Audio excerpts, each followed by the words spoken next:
Rail बिक गया तो सबसे बड़ा नौकरी देने का संस्थान तो वैसे ही बिक जाएगा। और एक चीज मैं बता दूं, जो निजीकरण के समर्थन में कूद कूद के आते हैं ना, 12.5 लाख करोड़ रुपए का अदानी का नेटवर्थ आज की डेट में हो चुका है, जो विश्व के दूसरे नंबर के अमीर बने हैं, जहां उस देश के अमीर बने हैं जहां की 80 करोड़ जनता 5 किलो अनाज पे टिकी हुई है। लेकिन उसी अदानी के कंपनी में कितने लोग काम करते हैं, उन्होंने कितना रोजगार दिया है? मात्र अगर बहुत ज्यादा लगा दूं तो 25,000 लोगों का रोजगार उनके कंपनी के मार्फत चल रहा है भारत में आज के डेट में। यहां पे आप एक पीएसयू कोई भी उठा लीजिए, रेलवे तो बहुत बड़ी चीज है, कोई भी पीएसयू उठा लीजिए, उनसे कम से कम 4 गुना ज्यादा रोजगार देता है भारत के युवकों को, भारत के लोगों को। बताइए मुझे यही नहीं, एक मिनट सर, रुकिए। लग रहा है कि पूर्ण बहुमत से जो सरकार बन के आता है वो एरोगेंट हो जाता है, वो किसी की सुनता नहीं है, फिर ऐसा महसूस नहीं हो रहा आपको? नहीं, ऐसा तो है, ये तो पक्का है कि जो जिस टाइम पूर्ण बहुमत में सरकार होती है तो देखो वो अपने हिसाब से तो चलती है, लेकिन इसमें ये मैं गारंटी के साथ में ये बात कह सकता हूँ, जनता के हिसाब से चलना चाहिए ना, अपने हिसाब से क्यों चलेगी वो? जनता के हिसाब से भी तो चलना पड़ेगा ना। अगर आपके हिसाब से चलती तो आप यहाँ खड़े नहीं होते। मैं भी आपको जवाब दे दूं सर। एक मिनट, आपने बड़ी अच्छी बात बोली, और मीडिया बताते कि प्राइवेट सेक्टर ऐसा करा, तो मैं ये कहना चाहता हूँ ऑन द कैमरा, तब ईस्ट इंडिया कंपनी कोई बुरी नहीं थी, आज के दौर से लाख गुना अच्छी थी। फिर जब भारत को प्राइवेट ही लोग चलाना है तो आजाद होने की क्या जरूरत थी? ईस्ट इंडिया कंपनी में बैठे रहते। फिर काहे को हमारे स्वतंत्रता सेनानियों ने जान दी, काहे को बच्चे अनाथ हुए, काहे को औरतें बेवा हुई, काहे का क्यों बूढ़े बूढ़े बाप जवान बच्चे के लाश उठा के कंधे पे घूमे जो आजादी के लिए लड़ रहे थे? हर नागरिक के खाते में 15 लाख रुपए आएंगे। बाद में एक स्पष्टीकरण दे दिया कि ये चुनावी जुमला था। तो सरकार पता नहीं किन नीतियों पे ले जाकर इन आने वाली जनरेशन का भविष्य क्यों अंधकार में धकेलना चाहती है। इसके लिए जो मोदी जी कहते हैं कि सबका साथ सबका विकास, तो ये नए बच्चों का विकास कहाँ जाएगा, क्या होगा? सर एक मिनट, बड़ा अच्छा आपने बात बोला है। 15 लाख तो चुनावी जुमला था। मोदी जी ने ये भी कहा था 2014 में इलेक्शन के जब प्रचार कर रहे थे, मैं बिल्कुल रेल नहीं बेचूंगा, मैंने चाय बेची है। अब कह देंगे तो वो भी तो जुमला था। आज भी कल मोदी जी जामनगर में भाषण दे रहे थे, उन्होंने कहा कि ईज ऑफ डूइंग बिजनेस, यानी कि सुगमता से व्यापार करने में भारत 142 देशों में 62 या 63वें नंबर पे आ गया। बजाओ ताली। लेकिन 27 नंबर पे जो डेमोक्रेसी के इंडेक्स में जो देश था 2014 में, वो 93वें नंबर पे आ गया। बजाओ ताली। भुखमरी में हम बांग्लादेश, पाकिस्तान, नेपाल से भी नीचे चले गए। बजाओ ताली। ये आंकड़े कोई नहीं बताएगा। ये देश नहीं बिकने दूंगा का बोल के हम सब कुछ बेच देंगे। बजाओ ताली। ये आंकड़ा कोई नहीं बताएगा। आंकड़े बहुत सारे हैं। जिस मीडिया का काम था कि जैसे ये लोग बैठे हुए हैं, इनको दिखाना, इनकी समस्याओं को दिखाना, इनकी बातें पहुंचाना, वो मीडिया खुद 150 नंबर पे पहुंच के गोदी मीडिया बन गई। 180 देशों में 150 नंबर पे। बजाओ ताली। पिछले साल 142 नंबर पे था। बजाओ ताली। और ऐसा ना हो कि एक दिन ताली बजाने के लायक ही बच जाएगी इस भारत की जनता। दोस्तों नमस्कार। भारतीय रेल 2.5 लाख करोड़ रुपए का रेवेन्यू जनरेट करती है हर साल, करीब। रेल को बेचना बंद करो, बंद करो। रेल हमारी आपकी नहीं, किसी के बाप की। 13,000 से ज्यादा ट्रेनें, 9,000 के करीब स्टेशन, 70,000 किलोमीटर की रोज की सफर ट्रेन की, 2.5 करोड़ जनता रोज उसी रेल में सफर करती है डेली। यानी कि एक ऑस्ट्रेलिया की आबादी हर रोज भारतीय रेल में बैठी होती है। रेल हमारी आपकी नहीं, किसी के बाप की। पेंशन हमारी आपकी नहीं, किसी के बाप की। ये हमारा आपका नहीं, किसी के बाप का। रेल हमारी आपकी नहीं, किसी के बाप की। आवाज दो। विश्व का 7वां ऐसा संस्थान जो नौकरी देने में सबसे ज्यादा नौकरी रेलवे में दी जाती है, वो भारत का रेलवे है। उस रेलवे को प्राइवेटाइजेशन के दिशा में भी ले जाया जा रहा है। और किस तरह से मौजूदा सरकार चीजों को प्राइवेट कर रहे हैं वो सब आप लोग जानते हैं। मैं बहुत सारी प्रोग्राम कर चुका हूं, बता चुका हूं। भारतीय रेल करीब 14 लाख सैंक्शन पोस्ट मौजूदा अगर हम बात करें तो 12.5 लाख रेलवे में काम करते हैं। आज वही कर्मचारी जो सरकारी नौकरी एक तरह से थे उसमें अपने आप को असुरक्षित महसूस कर रहे हैं। बात करना चाहूंगा सर, एक चीज बताइए कि आखिर क्या ऐसा हो गया कि एक तरह से लोगों की नौकरी ही लगता है जैसे खतरे में रोज महसूस हो रही है। रेलवे के काफी प्रोटेस्ट हो रहे हैं, आपके ट्रैकमैन हो, आपके CND ग्रुप के और भी कर्मचारी हो, हर लोग प्रोटेस्ट कर रहे हैं। हर लोग अपने आप को बड़ा इनसिक्योर महसूस कर रहा है रेलवे में काम करते हुए भी। आखिर ऐसा क्या हुआ इस टाइम में? देखिए, मेरा नाम अनूप शर्मा है, मैं divisional secretary northern railway men's union. अभी भारतीय रेलवे पर चौतरफा हमले हैं, निजीकरण के नाम से, मोनेटाइजेशन के नाम से, निगमीकरण के नाम से, तरह तरह के नाम लाकर रेलवे का निजी हाथों में देने की जो प्रक्रिया है वो भारत सरकार करना चाहती है। बावजूद इसके माननीय प्रधानमंत्री जी भी, माननीय रेल मंत्री जी भी विभिन्न मंचों से इस बात को कहते हैं कि हम रेलवे का निजीकरण नहीं करेंगे। लेकिन आप देखिए कि तमाम चीज़ें अभी तमाम घोषणाएं कर दी गई है। 400 स्टेशन प्राइवेट हैंड्स को जा रहे हैं, 150 गाड़ियाँ प्राइवेट प्लेयर्स चलाने का काम करेंगे। अभी आपने भी बताया कि 2.5 करोड़ पॉपुलेशन जो सुबह से शाम तक 24 आवर्स भारतीय रेलवे के अंदर हमेशा बैठी रहती है, उसकी हर सुख सुविधा का ख्याल भारतीय रेलवे का कर्मचारी कामगार ऑलरेडी किए हुए हैं। परंतु इस जैसे उद्योग को, जो देश का सबसे बड़ा मैं समझता हूं कि रोजगार उत्पन्न करने वाला उद्योग है, उसको अगर जो निजी हाथों में दिया जाएगा तो वो यहाँ के कर्मचारी ही नहीं, यहाँ का देश का आम नागरिक भी इसको स्वीकार नहीं करेगा। सबसे सस्ता और सुगम साधन ट्रांसपोर्ट का अगर जो कोई है तो वो भारतीय रेलवे है। इस रेलवे को इसके मूल स्वरूप में रहे, इसमें सुधार हो, उसकी हमेशा गुंजाइश है। सुधार का अगर जो हम लोग विरोधी होते तो आज भी काले स्टीम के पावरे यहाँ पे चलती होती, 180 की स्पीड की गाड़ियाँ नहीं चलती होती। सुधार का हमने हमेशा स्वागत किया है। हमारे देश के कल कारखानों ने अभी जो वंदे भारत ट्रेन जो अभी नई रिसेंटली अभी कल भी प्रधानमंत्री जी ऊना से इसका उद्घाटन करने का काम करेंगे, जो दिल्ली ऊना के बीच में चलेगी। उस ट्रेन को हमारे देश के इंजीनियरों ने, हमारे देश के कामगारों ने उस ट्रेन को लगभग 92 करोड़ की लागत से तैयार करने का काम किया। आपको मालूम होगा कि वही ट्रेन हम लोग स्पेन से जो परचेज कर रहे थे उसको 600 करोड़ की लागत से हम लोग परचेज कर रहे थे। तो कहीं ना कहीं इसमें कहीं ना कहीं कुछ ना कुछ घालमेल है। इस भारतीय रेलवे की जो वर्तमान स्थिति है, इसको कुछ बदलने की तरफ सरकार की नीयत है, उसको all India railway men's federation के रहते हुए कतई बर्दाश्त नहीं की जाएगी। हम लोग न केवल कर्मचारी इसका विरोध करेंगे, हम देश की आम जनता को भी रेल बचाओ देश बचाओ समितियों के माध्यम से जागरूक करने का काम करेंगे।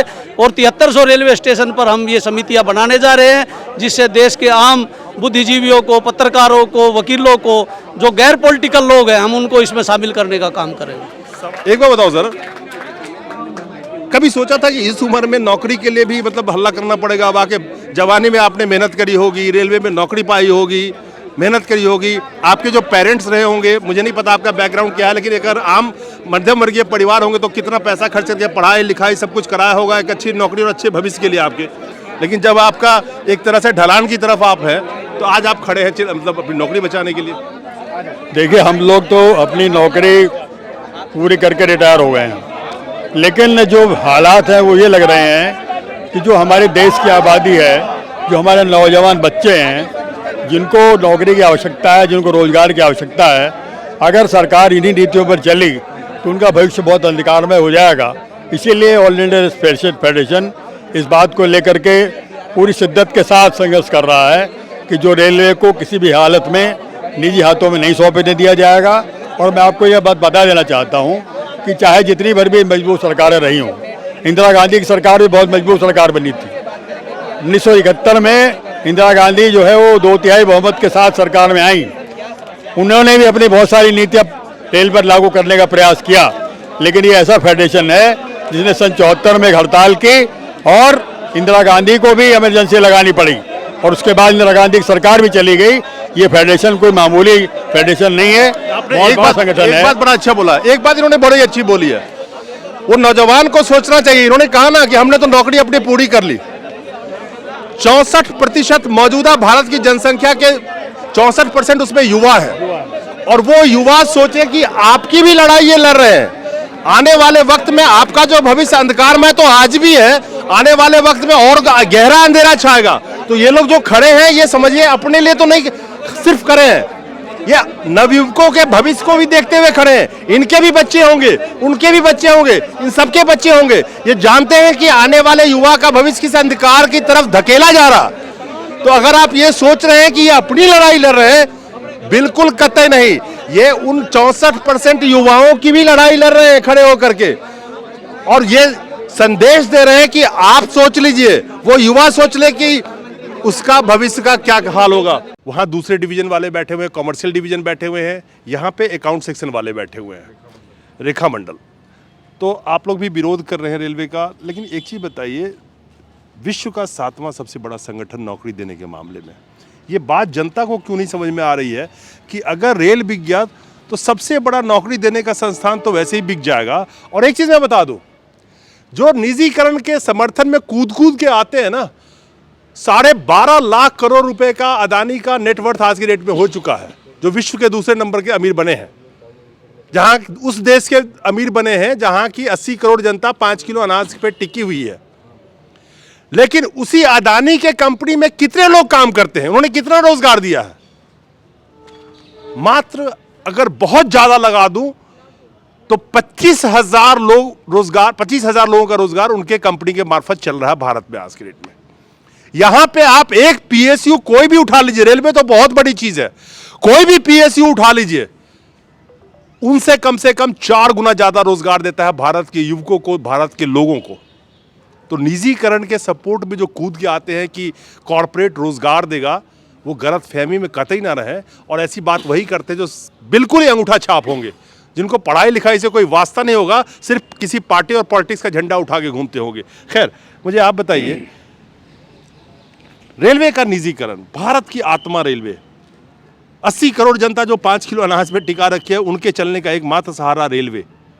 आज उस रेलवे के एम्प्लॉय खुद ही बैठे हुए हैं, उनको यही पता नहीं कल उनकी नौकरी है या नहीं है। देखिए, आज जो हम लोग एक दिवसीय भूख हड़ताल में बैठे, ये पूरे भारतवर्ष में all India railway men's federation के महामंत्री परम श्रद्धेय एस.जी. मिश्रा जी के आह्वान पर बैठे। मैं आपको पहले बात का जवाब दे दूं कि आप लोग निजीकरण के खिलाफ हैं, लेकिन आम जनता नहीं है निजीकरण के खिलाफ। तो उसमें मैं सारे जनता नहीं उसमें, हाँ, कुछ बड़गलाए हुए जनता है। हाँ, मैं इसमें लिंक कर रहा हूँ ना, इसका एक सीधा सा प्रमाण है कि अभी भारत सरकार द्वारा एक IRCTC से एक जो है तेजस एक्सप्रेस चलाने का काम किया, और उसका स्थिति देख लीजिए। वो तेजस एक्सप्रेस चला, उसका मेंटेनेंस मेरे पास है, ट्रैक का मेंटेनेंस या उसका चलाने का ऑपरेटिंग मेरे पास है, लेकिन उसमें कमर्शियल और टिकट उकट देने का लेने का उनके पास था। लेकिन उसका स्थिति ये है कि वो सप्ताह में कभी 5 दिन चलती है, कभी 2 दिन चलती है, कभी 1 दिन चलती है, और कभी बंद हो जा रही है। तो इसलिए क्योंकि उसका और जो हमारी ट्रेनें हैं, उसका किराया फेयर में कहीं ना कहीं ज़मीन आसमान का अंतर है, और ये चीज़ पब्लिक को भी समझ में आ रहा है। तो उस पर हम लोगों ने, आपने बिल्कुल जायज़ कहा कि पब्लिक को भी समझाना चाहिए। तो all India railway men's federation के महामंत्री जी द्वारा या हमारे केंद्रीय नेतृत्व द्वारा ये हम लोग ने हर स्टेशन पर, और जो यूजर है उससे और रेल कर्मचारी एक समन्वय समिति भी बनाए हैं, और इसका पुरजोर विरोध कर रहे हैं, और आम जनता तक भी इसका निजीकरण का, निगमीकरण का खिलाफ जो है हम लोग करते चले जा रहे हैं। और धीरे धीरे ये लोगों को समझ में आएगा। आज बिल्कुल सही कह रहे हैं कि जब अडानी और दुनिया जब इसमें आएगा, तो फिर जो आज रेल कर्मचारी, जो एक आम रेल कर्मचारी चलता है, एक टिकट पे इतना वजन लेके चलता है, आप भी चलते होंगे कि नीचे का पूरा सीट जो है उसका भाड़ा पड़ा रहता है। लेकिन जब वो प्राइवेट वाला आ जाएगा तो तराजू लेके गेट पर बैठेगा, और वो कहेगा कि एक आदमी के साथ में एक टिकट पर सिर्फ 7 किलो या 15 किलो, इससे ज़्यादा नहीं। तब लोगों को समझ में आएगा कि ये प्राइवेटाइजेशन से क्या नुकसान है, और जो आम जो ये अभी सरकारी अगर रेल कर्मचारी है, इंडियन रेलवे है, तो उससे हमको क्या फ़ायदा था।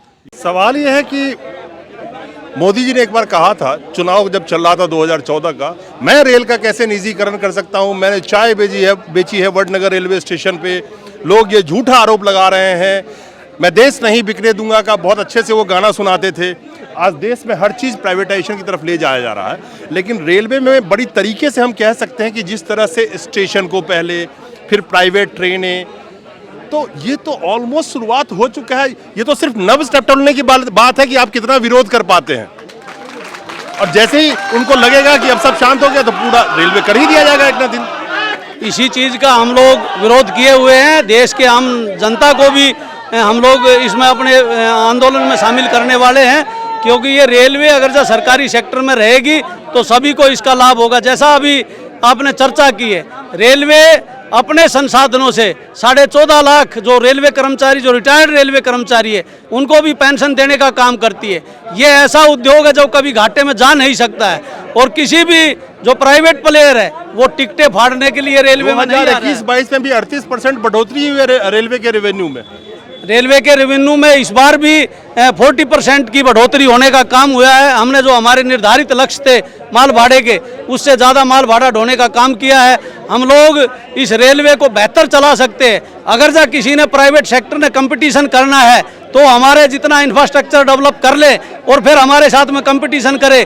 मैं दावे के साथ में कह सकता हूँ कि रेलवे कर्मचारी उनसे लाख टाइम बेटर रेलवे चलाने का काम करे।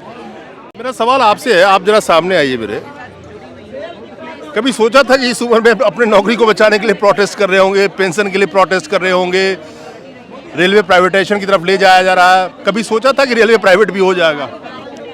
ऐसा सर ये अभी से नहीं, ये 1992 से स्टार्ट है।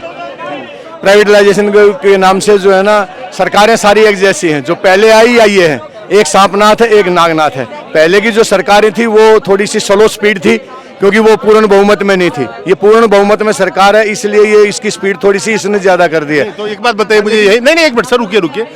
लग रहा है कि पूर्ण बहुमत से जो सरकार बन के आता है वो एरोगेंट हो जाता है, वो किसी की सुनता नहीं है, फिर ऐसा महसूस नहीं हो रहा आपको? नहीं, ऐसा तो है, ये तो पक्का है कि जो जिस टाइम पूर्ण बहुमत में सरकार होती है तो देखो वो अपने हिसाब से तो चलती है। लेकिन इसमें ये मैं गारंटी के साथ में ये बात कह सकता हूँ, जनता के हिसाब से चलना चाहिए ना, अपने हिसाब से क्यों चलेगी वो? जनता के हिसाब से भी तो चलना पड़ेगा ना। अगर आपके हिसाब से चलती तो आप यहाँ खड़े नहीं होते।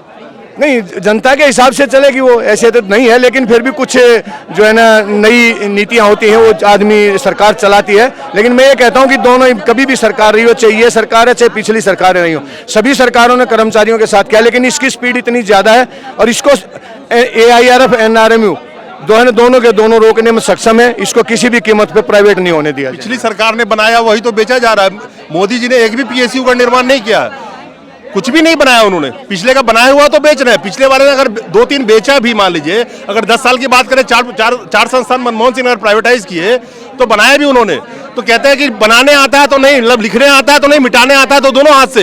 ये नहीं लग रहा है आपको? नहीं लग रहा है, ये सच्चाई है कि इसमें स्पीड कुछ बहुत अच्छे ज्यादा है और ये नहीं करना चाहिए। ये हमारे देश के हित के लिए, हमारे कर्मचारियों के लिए, इस देश की जनता के लिए, गरीब के लिए ये ठीक नहीं है। ये देखिए, मैं पोस्टर दिखाता हूँ, निजीकरण पर हल्ला बोल, मिनिमम पे फिटमेंट फॉर्मूला में सुधार करो। कई तरह के मांगों को लेकर के बैठे हुए हैं ये लोग। लेकिन सवाल ये है कि सबसे बड़ी बात है कि रेलवे बचेगी कब तक? रेलवे बचेगी कब तक, ये सवाल इनके दिमाग में भी होगा कहीं ना कहीं। और ये भी सत्य है कि क्योंकि ये जॉब कर रहे हैं तो जो जबान से ये बोल रहे हैं बड़े बच के बोलने की कोशिश कर रहे हैं। दर्द इनका भी बहुत ज्यादा है, लेकिन वक्त ये आ चुका है कि दर्द बयान करोगे तो मैं आपके पोस्टर पे देख रहा था, SRDPA कर्मचारियों को डराना धमकाना बंद करो। ये देख रहे हैं, ये सरकारी लोग लिख के घूम रहे हैं। ये दिखाना जरूरी है। डराना मतलब कर्मचारी को अगर आवाज उठाओगे, दर्द होगा, चीखोगे तो नौकरी से ही बाहर निकाल देंगे। ये है अच्छे दिन की शुरुआत नहीं। ये कौन से दिन की शुरुआत है आप सोच सकते हैं? आप बताएंगे जरा, ये आपने निजीकरण पर हल्ला बोल, लगता है ये रुक पाएगा निजीकरण? देखिए, ये all India railway men's federation और नॉर्दर्न रेलवे मेंस यूनियन की हुंकार है कि हम लोग जरूर इसमें कामयाब होंगे। उम्मीद है। लोकतंत्र में एक मौलिक अधिकार है कि आप आवाज लगा सकते हैं, लेकिन दिक्कत यहाँ पे ये है कि आज के वक्त में आवाज लगाने के लिए भी आपको ऐसे फंडे उस आवाज को दबाने के लिए लगाए जाएंगे। ये आप समझते हैं कि किस तरह से लोग प्रोटेस्ट करते हैं और किस तरह से नकेल कसी जाती है उन पे, खासकर वो जो गवर्नमेंट एम्प्लॉय है। कि भारतीय रेल, अभी भारतीय रेल बोल रहा हूं, अडानी रेल नहीं बोल रहा हूं। भारतीय रेल 14 लाख लोगों को डायरेक्ट एम्प्लॉयमेंट देती है। 12.5 लाख आज की डेट में भरे हुए हैं, 1.5 लाख खाली है हालांकि। लेकिन अगर आप वैसे देखेंगे तो कम से कम 14 करोड़ लोगों का रोजगार इनडायरेक्टली उसी रेल से चल रहा था। जो स्टेशन प्राइवेट कर दिए गए वहां पे सैकड़ों चाय वाले चाय बेचते थे, कोई मूंगफली बेच रहा था। जैसे ही स्टेशन प्राइवेट हुआ सबका आना जाना बंद कर दिया गया। रोजी रोजगार इस देश से वैसे ही खत्म हो चुका है। जो स्वरोजगार कर रहे थे, जो नौकरी के लिए चिल्लाते नहीं थे, उनका भी रोजगार खत्म कर दिया गया है। ट्रेन है प्राइवेट, उस ट्रेन में वही चीजें बिकेंगी जो कॉर्पोरेट बिकवाएगा। आप छोटे छोटे स्टेशन से गुजरते होंगे, कोई पकौड़ा लेके, कोई कुछ लेके घूम घूम के बेचता था। आज प्राइवेट ट्रेन में जो कैटरिंग वाले आते हैं, बहुत सारे लोगों के जेब में पैसे नहीं होंगे कि उसको वो खरीद सके। जो 2 रुपए 5 रुपए की मूंगफली खा के पूरे सफर काट लेते थे। और जिस देश में 80 करोड़ जनता 5 किलो अनाज पे टिकी हो, वो 250 से 300 रुपए की थाली अगर खा पाएगी तब तो फिर वो तेजस में ही सफर करती। लेकिन सच्चाई इस देश का ये है कि इस भारत की आत्मा, खासकर ट्रांसपोर्टेशन के मामले में, चाहे वो पब्लिक ट्रांसपोर्ट हो चाहे माल ढुलाई की आप बात कर लें, वो रेल है। और उस रेल पे इसलिए नजर है कॉरपोरेट का कि जैसा मैंने बताया, कम 2.5 लाख करोड़ का, अमूमन औसत 2.5 लाख करोड़ का हर साल वो रेवेन्यू जनरेट करती है। और वो उठा के जब कॉरपोरेट को दे दिया जाएगा तो आप सोचिए, वो कॉरपोरेट तो विश्व का 2 नंबर क्या, विश्व का 1 नंबर बनने में कुछ ही वक्त लगेगा, लेकिन ये भारत कहाँ जाके खड़ा होगा। सर एक बात बताइए, लेकिन जिस तरह से निजीकरण को बढ़ावा दिया जा रहा है, एक बड़ा ही तरीके से रेल को निजीकरण की दिशा में ले जाया जा रहा है। पहले स्टेशन, पहले उसके बाद 150 ट्रेनें, फिर कल को कुछ और कर देंगे। मतलब धीरे धीरे ग्रेजुअली, ताकि पब्लिक में उबाल ना आए, आप लोगों के बीच में भी उबाल ना आए। तो ये तो बड़ा पुराना तरीका है, लोग समझते हैं इस चीज़ को। ये बिल्कुल आप सही कह रहे हैं। ये आज का जो 1 दिवसीय भूख हड़ताल है उसी पर डिपेंड है। हमारे महामंत्री जी कहते हैं कि जब भी हम रेल मंत्री से या CRB महोदय से मिलते हैं तो कहते हैं नहीं, निजीकरण हो ही नहीं सकता। अगर निजीकरण होगा तो ट्रेन चलेगा नहीं, ये हमारा जीवन रेखा है और चल ही नहीं सकता है। और एक तरफ बोलते हैं कि नहीं, निजीकरण नहीं होगा, बिल्कुल सियोरिटी देते हैं, और दूसरी तरफ निजीकरण करते जा रहे हैं। जैसे प्लेटफार्म का, ट्रेन का हो गया, या स्टेशन का हो गया, या साइकिल स्टैंड का हो गया, यहाँ तक कि अब तो हम लोग के ऑफिस में भी आउटसोर्सिंग होने लगा। प्राइवेट सेक्टर के लोग आते हैं और उनको जो है सैलरी पर रखा जाता है। कॉन्ट्रैक्टर उनको 2 महीना सैलरी देता है, 1 महीना नहीं देता है, 3 महीना नहीं देता। हम लोग all India railway men's federation, हमारे महामंत्री जी, हम लोग उनकी भी लड़ाई लड़ रहे हैं। आज जो असंगठित क्षेत्र के मजदूर हैं जो काम कर रहे हैं रेलवे में, उनको अगर सैलरी नहीं मिल रहा है तो उसके लिए हम लोग भी धरना प्रदर्शन जुलूस निकाल के और उसको सैलरी दिलाने के काम करें। मेरा कहने का इसमें है कि ये जो उनका पिछले दरवाजे से निजीकरण का जो बढ़ावा दे रहे हैं, उसी के विरोध में आज all India railway men's federation में ये भूख हड़ताल और धरना प्रदर्शन चल रहा है। निजीकरण हो, मैं देख रहा हूँ न्यू पेंशन स्कीम हो, आपके ट्रैकमैन हो, आपके CND के और कर्मचारी हो, हर लोग चिल्ला रहे हैं। और मैंने अभी यही सवाल इनसे किया कि इस उम्र में कभी सोचा था कि नौकरी बचाने के लिए भी चिल्लाना पड़ेगा? तो ये अच्छे दिन यही थे, इसी की कल्पना की थी आप लोगों ने, ये बताइए मुझे। ये जैसा कि हर नागरिक के खाते में 15 लाख रुपए आएंगे, बाद में एक स्पष्टीकरण दे दिया कि ये चुनावी जुमला था। तो सरकार पता नहीं किन नीतियों पे ले जाकर इन आने वाली जनरेशन का भविष्य क्यों अंधकार में धकेलना चाहती है। इसके लिए जो मोदी जी कहते हैं कि सबका साथ सबका विकास, तो ये नए बच्चों का विकास कहाँ जाएगा, क्या होगा? सर एक मिनट, बड़ा अच्छा आपने बात बोला है। 15 लाख तो चुनावी जुमला था। मोदी जी ने ये भी कहा था 2014 में इलेक्शन के जब प्रचार कर रहे थे, मैं बिल्कुल रेल नहीं बेचूंगा, मैंने चाय बेची है। अब कह देंगे तो वो भी तो जुमला था। आज भी नहीं, वो कह देंगे इसको जुमला था, लेकिन रेल नहीं बेचूंगा ये भी जुमला कह देंगे ना कल को। आज भी हमारे रेल मंत्री यही कहते हैं कि रेल नहीं बिकेगी, लेकिन उसको दूसरा नाम दिया जा रहा है, मुद्रीकरण। तो तरीका बदल रहे हैं, कोशिश कर रहे हैं बेचने की।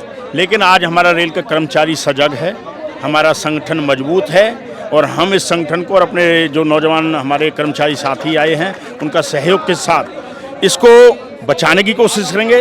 रेल को हम अपनी माँ के समान मानते हैं, अपनी माँ को नहीं बिकने देंगे, और भविष्य में आने वाली पीढ़ियों के लिए इस रेल को बचा करके इन पीढ़ियों को देने का काम करेंगे। और देश की जनता से भी ये अपील करते हैं कि यदि रेल बिक गई तो ये देश बिक जाएगा। रेल को भी बचाना है और इस देश को भी बचाना है, ये हमारी सोच है। कल मोदी जी जामनगर में भाषण दे रहे थे, उन्होंने कहा कि ईज ऑफ डूइंग बिजनेस, यानी कि सुगमता से व्यापार करने में भारत 142 देशों में 62 या 63वें नंबर पे आ गया। बजाओ ताली। लेकिन 27 नंबर पे जो डेमोक्रेसी के इंडेक्स में जो देश था 2014 में, वो 93 नंबर पे आ गया। बजाओ ताली। भुखमरी में हम बांग्लादेश, पाकिस्तान, नेपाल से भी नीचे चले गए। बजाओ ताली। ये आंकड़े कोई नहीं बताएगा। ये देश नहीं बिकने दूंगा का बोल के हम सब कुछ बेच देंगे। बजाओ ताली। ये आंकड़ा कोई नहीं बताएगा। आंकड़े बहुत सारे हैं। जिस मीडिया का काम था कि जैसे ये लोग बैठे हुए हैं, इनको दिखाना, इनकी समस्याओं को दिखाना, इनकी बातें पहुंचाना, वो मीडिया खुद 150 नंबर पे पहुंच के गोदी मीडिया बन गई। 180 देशों में 150 नंबर पे। बजाओ ताली। पिछले साल 142 नंबर पे था। बजाओ ताली। और ऐसा ना हो कि एक दिन ताली बजाने के लायक ही बच जाएगी इस भारत की जनता अगर विरोध में खड़ी नहीं हुई तो। आज ये अपनी लड़ाई नहीं लड़ रहे हैं, भारत के उन कम से कम 80 करोड़ जनता की लड़ाई लड़ रहे हैं जो 5 किलो अनाज पे टिके हुए हैं, और वही ट्रेन का सहारा है। आप ये मत समझिए कि ये अपनी लड़ाई लड़ रहे हैं, ये पूरे भारत को बचाने की लड़ाई लड़ रहे हैं, और एक एक उस गरीब जनता की लड़ाई लड़ रहे हैं जो 5 किलो सहारे के अनाज के सहारे 2 वक्त की रोटी खाता हो। आप क्या तेजस में चलेंगे क्या? खैर, समझ में जल्दी आ जाए तो ठीक है। और मैं कुछ उन व्हाट्सएप अंकल से भी कहना चाहता हूं, सरकारी नौकरी वाले काम नहीं करते तो रेल क्या वैसे ही दौड़ रहा है क्या? पटरी पर खड़े जैसे लोग ना हो, रेल को मेंटेन करने वाले ना हो, तो ऐसे ही दौड़ रहे हैं क्या? इसमें जोड़ने वाली बात यह है कि ठीक है, अब मोदी जी क्या दिखा रहे हैं नहीं दिखा रहे हैं, समय के अनुसार बदलाव होता है और बदलने के लिए तैयार है। तो रेल कर्मचारी जो सरकारी रेल कर्मचारी है वो बिल्कुल समय के साथ ही बदलने के लिए अपने आप में भी तैयार है।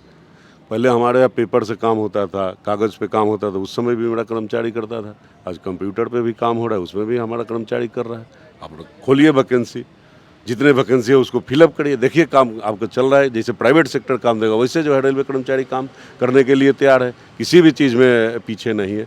अभी पीछे कोरोना काल हुआ, सारे प्राइवेट सेक्टर के लोग गायब हो गए थे, और उस समय सिर्फ एक सरकारी कर्मचारी या विशेषकर रेल कर्मचारी था जो एक छोर से दूसरे छोर तक अनाज पहुंचाने का काम किया था। उसमें कितने हमारे साथी शहीद हो गए, ठीक है। ऑक्सीजन लेने का काम किया था, दवाइयाँ लेने का काम किया था, अनाज लेने का काम किया था। मैग्नेट लेबर का जब पैदल चल रहे थे, क्या उस समय भीषण परिस्थिति थी, उसको बाद में ट्रेन से जो है उनको पहुंचाने का काम कौन किया था? प्राइवेट सेक्टर का आदमी किया था, रेल कर्मचारी किया था। तो इसलिए हम कह रहे हैं कि हम किसी से कम नहीं हैं, बस हमारे जो ग्रीवांसेस है, जो हमारी मांगे हैं, जो जेन्युइन मांगे हैं। अब बताइए, हम लोग रेलवे आवास में रहते हैं, उसका क्या दुर्दशा है, जर्जर है पानी। आज 3 दिन से बरसात हो रहा है, सारे रेलवे आवास के छत जो है टपक रहा है, और आप उसके बाद चाह रहे हैं कि आप शांति रूप से आके वो काम करेगा। प्रमोशन का चैनल, प्रमोशन का बंद पड़ा हुआ है, वैकेंसी उतना पड़ा है, एक सीट पे 3-3 सीट का काम जो है, एक सीट का आदमी काम कर रहा है।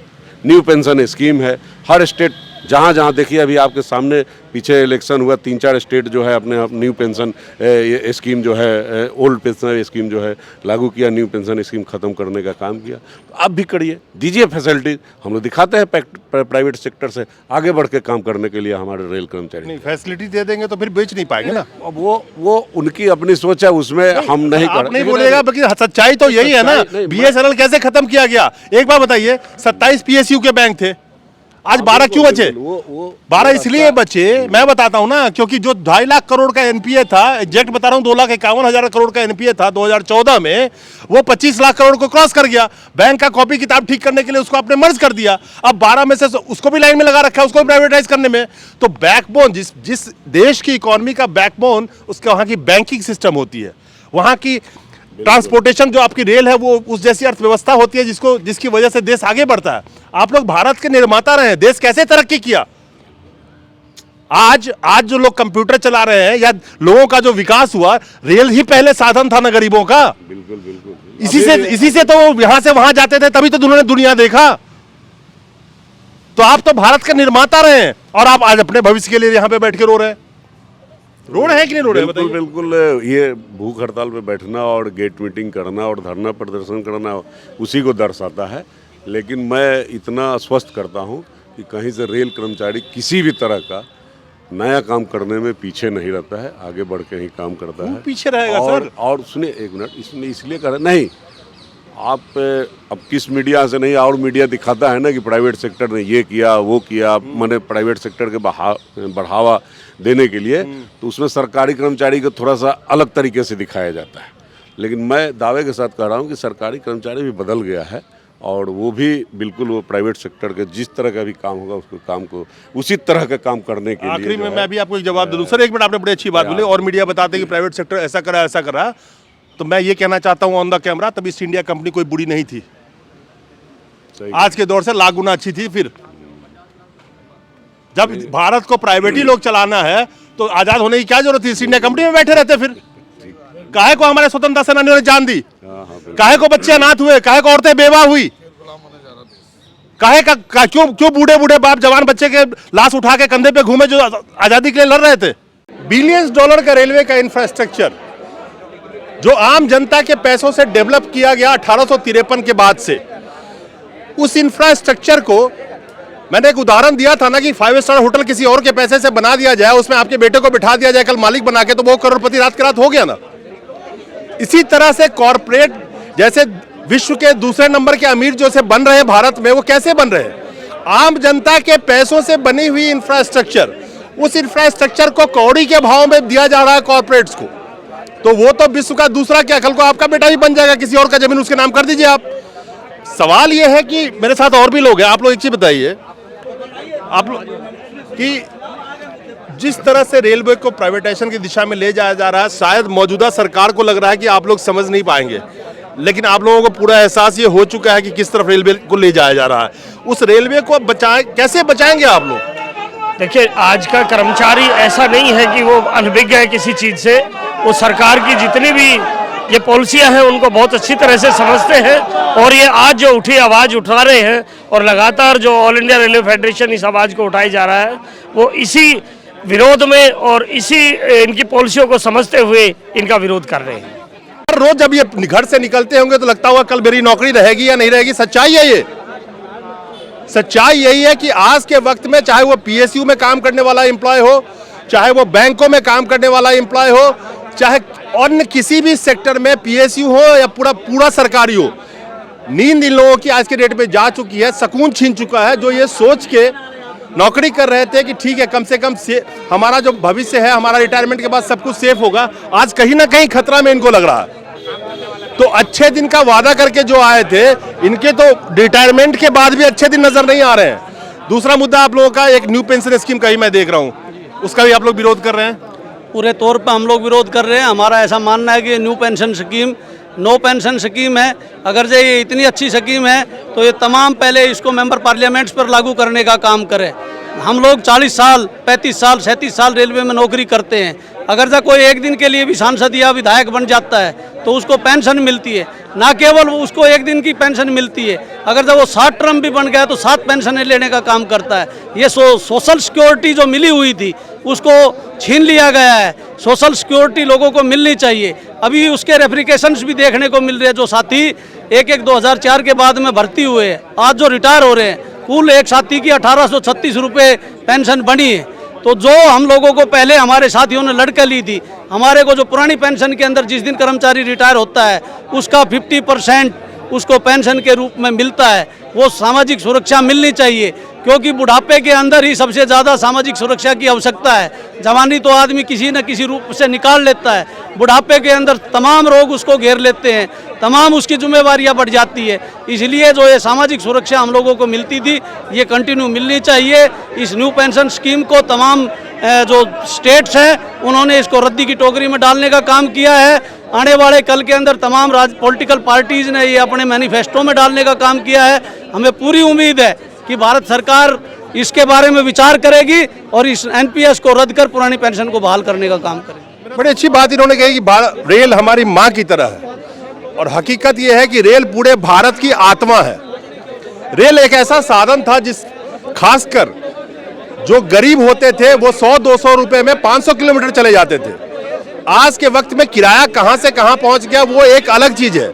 आज फिर भी रेल जो आम भारतीय हैं, आम भारतीय का मतलब आपको थोड़ा खोल के समझाऊं, जो 80 करोड़ जनता को 5 किलो अनाज पे टिका रखा है, उनके लिए आज भी रेल ही साधन है।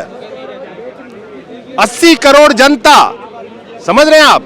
इस भारत को बाजार में तब्दील किया गया है ताकि कॉर्पोरेट और पूंजीपति इस भारत को लूट सके। और जिस रेल का मैंने आपको आंकड़ा बताया, 2.5 करोड़ लोग रोज ट्रेवल करते हैं, इतना बड़ा कंज्यूमर उठा के कॉर्पोरेट के हवाले, भारत की आत्मा यानी कि रेलवे का इतना बड़ा इंफ्रास्ट्रक्चर बनाया जनता के पैसे से। आपने नमक खरीदा, उसका भी टैक्स दिया होगा, उसी पैसे से उस रेलवे इंफ्रास्ट्रक्चर का डेवलपमेंट हुआ। वो इंफ्रास्ट्रक्चर उठा के कॉर्पोरेट के हाथ में कौड़ियों के भाव। तो आप सोचिए आखिर भारत में फिर बचेगा क्या?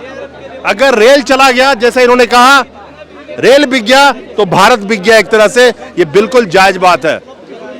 आप सोचिए कि आप कहां खड़े हैं, आपके बच्चों का भविष्य कहां जाएगा। आप बच्चों को जो पढ़ा रहे हैं जमीन जायदाद बेच के कि शायद वो सरकारी नौकरी कोई उसको मिल जाएगी, वो नौकरी कहां मिलेगी, क्योंकि रेल सबसे बड़ा संस्थान है, विश्व में 7वें स्थान पे आता है नौकरी देने के मामले में। सोचिएगा, ये तो चिल्ला लेंगे इनकी जिंदगी तो कट चुकी है, आपका क्या होगा जनाबे आली, ये आप पे छोड़ के जाता हूं। नमस्कार।